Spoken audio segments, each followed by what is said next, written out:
Today, we're diving into the fascinating topic of the life of prophets, specifically focusing on the first human and prophet Adam. We will be exploring his story through the lenses of Islam, Christianity, and Judaism. We'll examine key aspects, including Adam's unique creation, the special knowledge he was given, the significance of the forbidden fruit, his role as the first prophet, and finally, his legacy across different religions.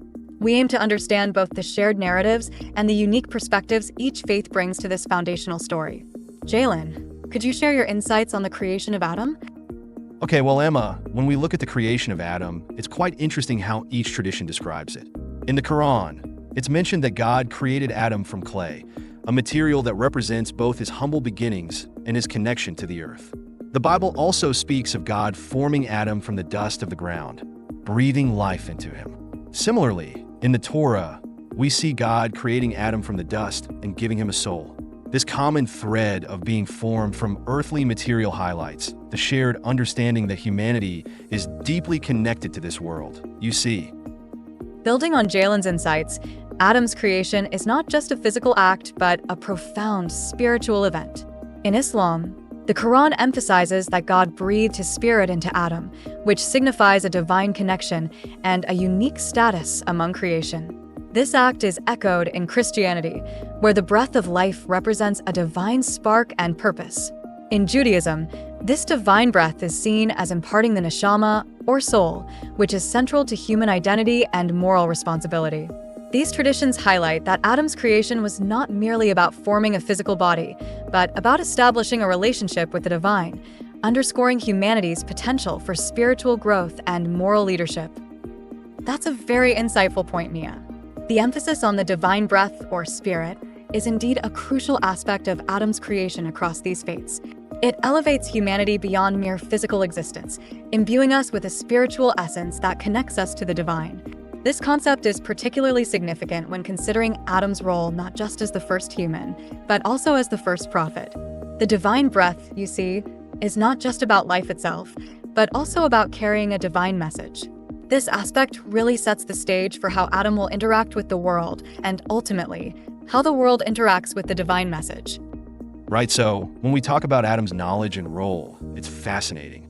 In the Quran, God taught Adam the names of all things, which is often interpreted as giving him a deep understanding of the world. This knowledge was a form of divine grace, setting him apart. The Torah also speaks of God giving Adam the responsibility to name the animals, showing his authority and understanding. In the Bible, we see a similar theme, with Adam tasked with tending the Garden of Eden, highlighting his role as a steward of creation. Each tradition shows that Adam had a unique intellectual capacity and leadership responsibility from the start. Jaylen's observation about Adam's knowledge and role is quite compelling. In Islamic tradition, the teaching of names signifies a profound understanding and wisdom, marking Adam as a unique creation with a capacity to comprehend and articulate the world. This knowledge underscores his role as a Khalifa, or steward, of earth. In Christianity, Adam's duty to tend the Garden of Eden reflects a divine trust in his ability to care for creation, emphasizing stewardship and responsibility.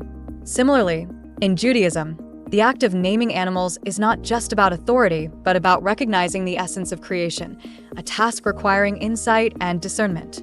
These narratives collectively illustrate Adam's role as a leader endowed with divine wisdom, tasked with guiding humanity in harmony with the natural world. Nia, your point about Adam's role as a steward is absolutely crucial, and it perfectly bridges the themes of knowledge and responsibility. This concept of stewardship, deeply rooted in all three faiths, highlights that Adam's knowledge wasn't just for intellectual understanding, but was inextricably linked to his duty to care for the earth and its inhabitants. It's a profound responsibility that extends to all of humanity, emphasizing our role as caretakers of God's creation, not just its masters.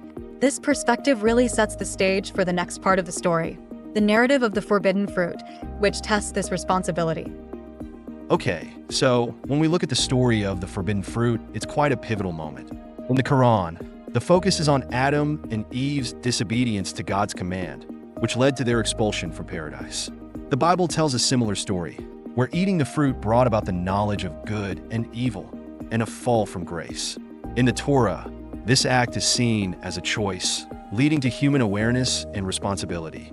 Each tradition uses this event to highlight the complexities of human free will, the consequences of disobedience, and the path of repentance. You know what I mean? Jaylen, that's a very clear and concise summary of the forbidden fruit narrative across the three faiths. The point you make about free will is particularly important. It is not just about disobedience, but also about the capacity for choice, which is central to human experience and moral agency. The repercussions of this choice, as you mentioned, are profound, bringing about a new understanding of good and evil and introducing the need for repentance. The narrative, you see, sets the stage for humanity's journey and its relationship with the divine. Emma's reflection on the role of free will in the forbidden fruit narrative is insightful. In Islam, the Quran emphasizes repentance as a key aspect following Adam and Eve's disobedience, illustrating God's mercy and the possibility of redemption. Christianity often views this event as the original sin, setting the stage for the need for salvation through Jesus Christ, highlighting the profound impact of human choices. Judaism interprets this as a moral awakening, where Adam and Eve's actions lead to a deeper understanding of human responsibility and ethical living.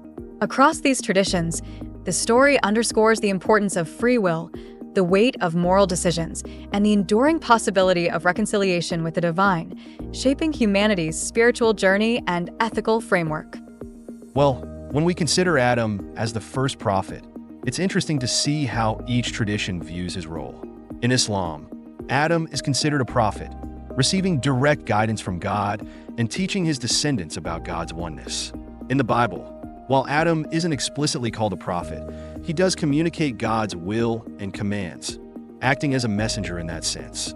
Similarly, the Torah views Adam as someone who received God's direct word, and his life was a testament to divine will.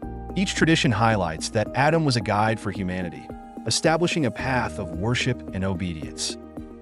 Jaylen, your summary of Adam as the first prophet is spot on. It's fascinating how each tradition, while having slight variations, acknowledges Adam's role as a direct recipient of divine guidance. This shared understanding of Adam's prophetic role underscores a common thread across Islam, Christianity, and Judaism. He's not just the first human. He is the first messenger, establishing the foundational principles of faith. This narrative, from creation to his prophetic mission, provides a rich tapestry of shared values and lessons. I hope this discussion has offered some helpful insights. Thank you for joining us on Channel 41, and please don't forget to like and subscribe for more content like this.